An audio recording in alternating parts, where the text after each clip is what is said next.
অস্ট্রেলিয়ার প্রতিটি রাজ্য থেকে তাজবিদ সহ পবিত্র কোরআন শরীফের 2 পারা মুখস্থ তেলাওয়াতের প্রতিযোগিতায় বিজয়ী 3 জনকে জাতীয় কোরআন তেলাওয়াত প্রতিযোগিতায় অংশ নেওয়ার সুযোগ দেওয়া হয়। প্রবাসী মুসলিমদের সামাজিক সংগঠন ইসলামিক প্র্যাকটিস অ্যান্ড দাওয়াহ সার্কেলের অধীনে শিক্ষা প্রতিষ্ঠান আল তাজকিরা ইনস্টিটিউট দ্বিতীয়বারের মতো এই আয়োজন করে।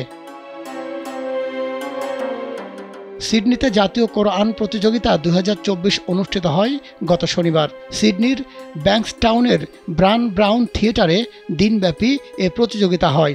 প্রতিযোগিতায় প্রথম হয়ে $3000 সহ ন্যাশনাল চ্যাম্পিয়ন অ্যাওয়ার্ড জিতেছেন ফারহান জাহিন। দ্বিতীয় হয়েছেন ভিক্টোরিয়া স্টেটের হাফসা বতুল ও তৃতীয় হয়েছেন সালমান মোহাম্মদ।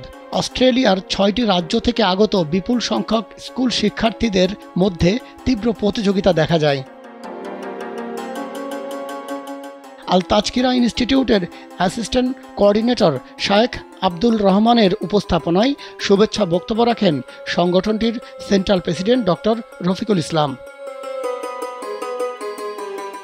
সেন্ট মেরিস মসজিদের ইমাম শায়েখ আবু হুরাইরা শুরুতে প্রতিযোগিতার নিয়মাবলী ও বিচারকদের পরিচয় করিয়ে দেন। পরে প্রতিযোগিতার মূল পর্ব শুরু হয়।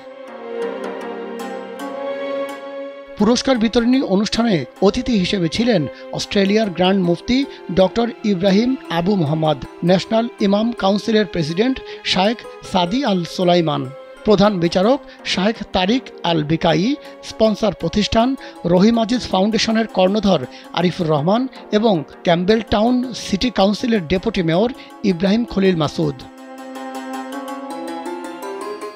এবছরের জাতীয় কোরআন তেলাওয়াত প্রতিযোগিতায় অংশগ্রহণকারী সব প্রতিযোগীকে শুভেচ্ছা পুরস্কারও দেওয়া হয়েছে। মাহমুদ সোহেল, কালবেলা।